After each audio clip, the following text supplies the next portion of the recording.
Et quand la tristesse arrive, je sais tu es là, toujours près de moi. Bon lundi matin, j'espère que votre fin de semaine a été reposante, que vous avez pris le temps de partager des beaux moments avec ceux que vous aimez, comme on le fait tous les lundis. Et c'est toujours avec une grande joie que je rencontre cet homme qui, pour moi, est d'une grande, grande sagesse. C'est quelqu'un qui peut toujours nous donner des bons conseils parce qu'il en a vécu des choses à travers les années. Je m'en vais rejoindre immédiatement notre ami, M. Eddie Savoie. Cette émission vous est présentée par l'organisme catholique La Victoire de l'amour. Depuis toujours, l'être humain cherche le chemin qui mène au vrai bonheur. Pourtant, encore aujourd'hui, notre monde se meurt d'un manque d'amour.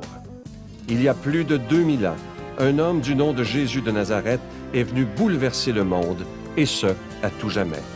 Si tu acceptes le Christ dans ta vie, tu es condamné à être heureux.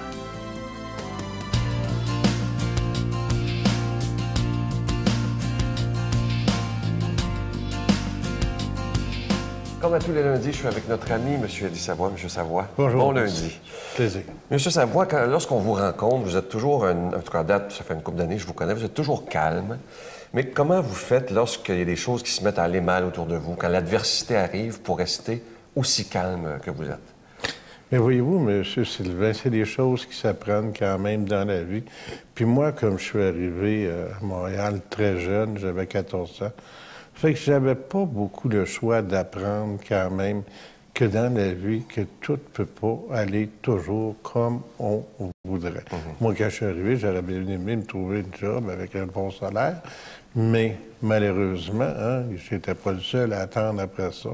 Fait que c'est un peu pour ça que j'ai commencé par le commencement. Puis, de petit à petit, j'ai appris quand même que dans la vie, si on sait écouter, puis on a des choses à dire après.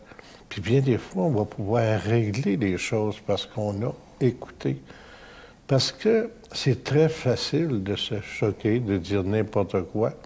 Mais après ça, on le regrette bien des fois.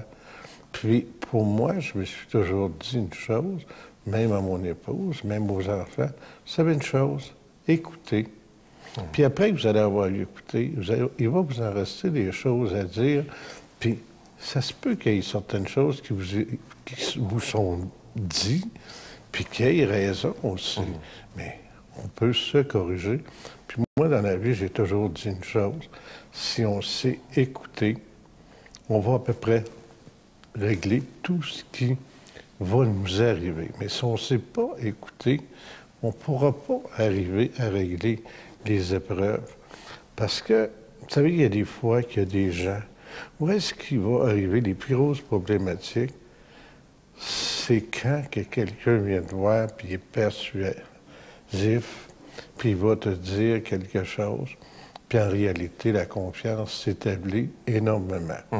Ça, c'est une déception qu'on appelle, mais on ne peut rien faire contre ça, parce que comme c'est pas dans notre nature d'aller chercher des choses qui ne nous appartiennent pas, on n'a pas toujours ce réflexe-là. Mais dans la vie, comme on dit toujours, quand on sème, on va récolter. Oui, ça, puis si on prend quand même le temps d'écouter, on va pouvoir passer quand même pas mal à travers toutes ces déceptions-là. Puis de dire une chose, quand on se lève le matin, il faut avoir le sourire, puis continuer à avancer, parce que sinon, on va reculer. Merci, M. Savoie. J'ai beaucoup à apprendre de vous, mais je suis chanceux, je vous vois toutes les semaines. Merci, Plaisir. bonne journée. Bonne journée. Notre Père qui es aux cieux, que ton nom soit sanctifié, que ton règne vienne, que ta volonté soit faite sur la terre comme au ciel.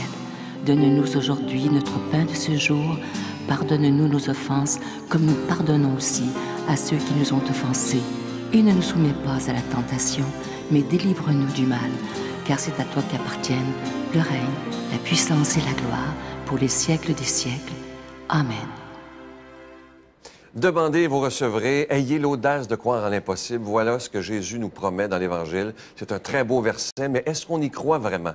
Demandez et vous recevrez. C'est tellement important, cette phrase de Jésus. Et une autre place, Jésus nous dit, « Tout ce que vous demanderez à mon Père en mon nom, croyez que vous l'avez reçu, et cela vous sera donné. Si on décidait de croire totalement à ces promesses de Jésus, notre vie pourrait changer d'une façon extraordinaire. Et c'est ce que je vous explique dans ce livre, Demandez, vous recevrez.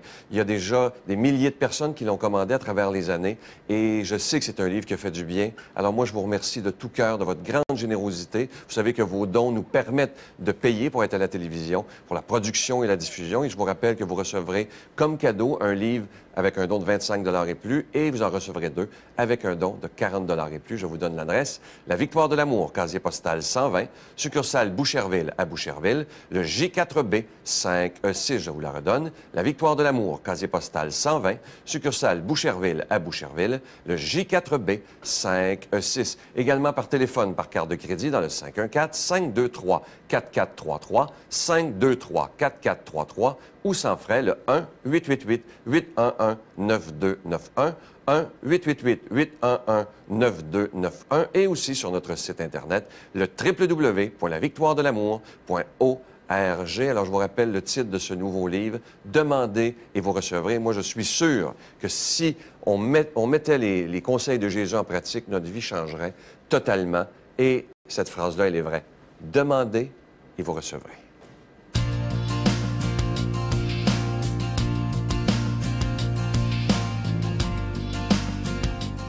Un jour, Jésus dit à la Samaritaine, « Si tu savais le don de Dieu », aujourd'hui, peut-être que le Seigneur veut nous dire, si on prenait le temps d'écouter sa parole et de la vivre, notre vie pourrait tellement, tellement changer. On s'en va rejoindre Luc Faneuf.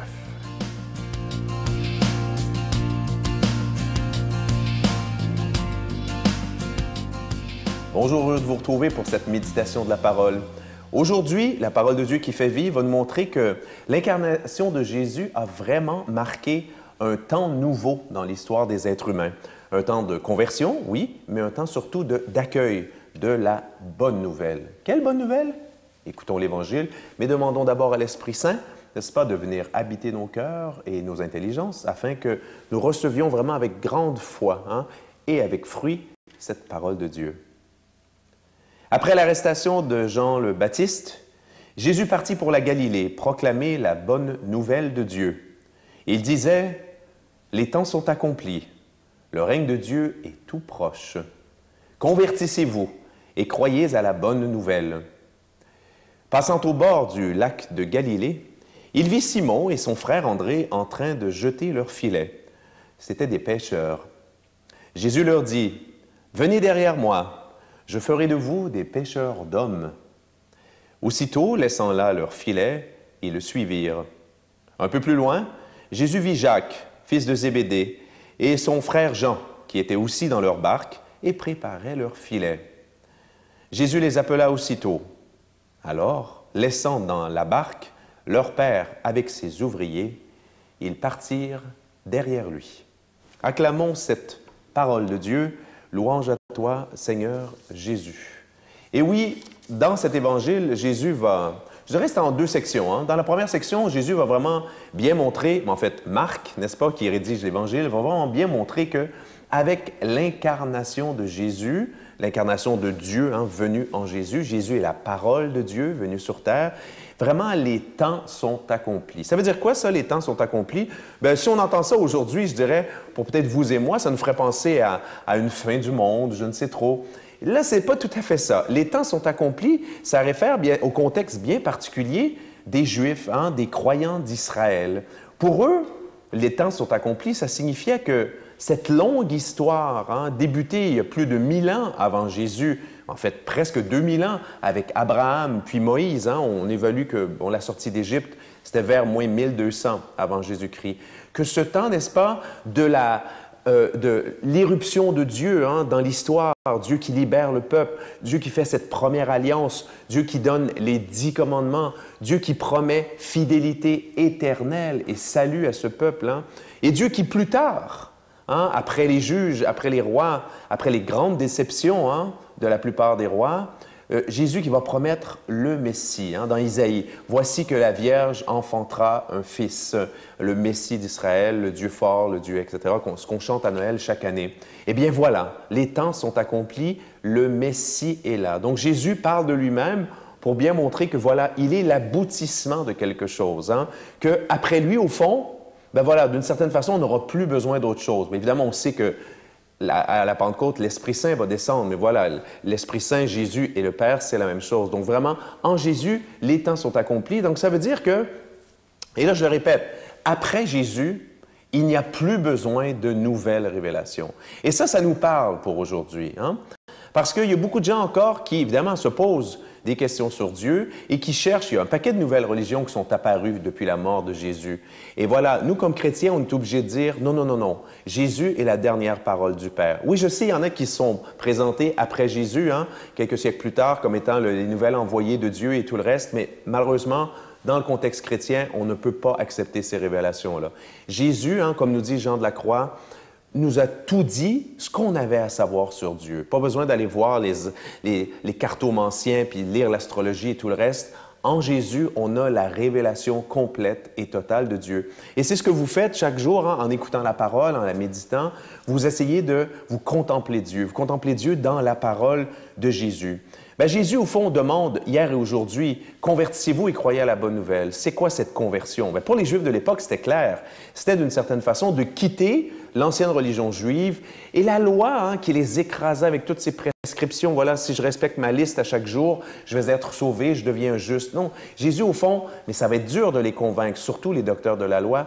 Ce n'est pas les prescriptions qui vont vous sauver, ce n'est pas le respect d'une loi qui va vous sauver. Non, c'est l'amour. Hein? Jésus réduit toute la religion d'Israël à un seul commandement, à 2 volets. Aime ton Dieu, tout ton cœur, toute ton âme, toutes tes forces et ton prochain comme toi-même. Voici la loi et les prophètes, va dire Jésus dans un de ses enseignements. Donc, c'est vraiment une révolution. C'est la mort du Dieu comptable. C'est la mort du Dieu qui fait peur. Voilà. C'est l'avènement du Dieu miséricorde, du Dieu qui est amour et de ce salut, hein, de cette vie divine qui va être offerte non seulement aux Juifs, mais à tout le monde. Jusqu'à aujourd'hui, vous qui nous écoutez de partout à travers le Canada, peut-être même de partout à travers le monde. Jésus est vraiment venu apporter ce salut universel. Demandons à Dieu de nous bénir, lui qui est Père, Fils et Saint-Esprit, et devenons aussi pécheurs d'hommes. Je vous salue Marie, pleine de grâce. Le Seigneur est avec vous. Vous êtes bénie entre toutes les femmes, et Jésus, le fruit de vos entrailles, est béni. Sainte Marie, Mère de Dieu, priez pour nous pauvres pécheurs, maintenant et à l'heure de notre mort. Amen.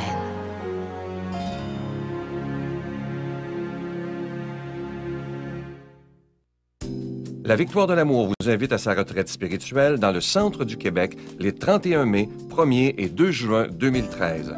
Sous le thème « Si tu savais le don de Dieu », venez vivre des moments de ressourcement inoubliables en compagnie de l'abbé Robert Jolicoeur, l'abbé Robert Lemire, Dolly Desmitreaux, Sœur Angèle, Miguel Padilla et moi-même.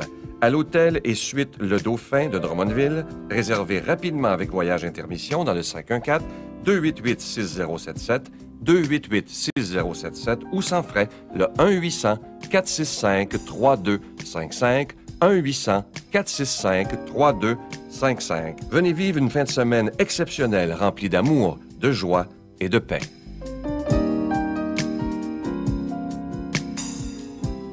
Je vous invite vraiment à vous procurer ce cadeau du mois. Je suis tellement fier. Je pense que c'est le livre dont je suis le plus fier depuis maintenant 18 ans à la Victoire de l'amour. C'est un livre qui a aidé beaucoup de gens et qui nous aide à mieux prier. Le titre, vous le connaissez, « Demandez et vous recevrez ». Il est facile à lire, écrit en gros caractères. Et j'aimerais, quand vous l'aurez lu, que vous me donniez des nouvelles parce que ça nous aide vraiment à prier. Je vous souhaite une belle, belle journée et je vous attends demain. Bye bye.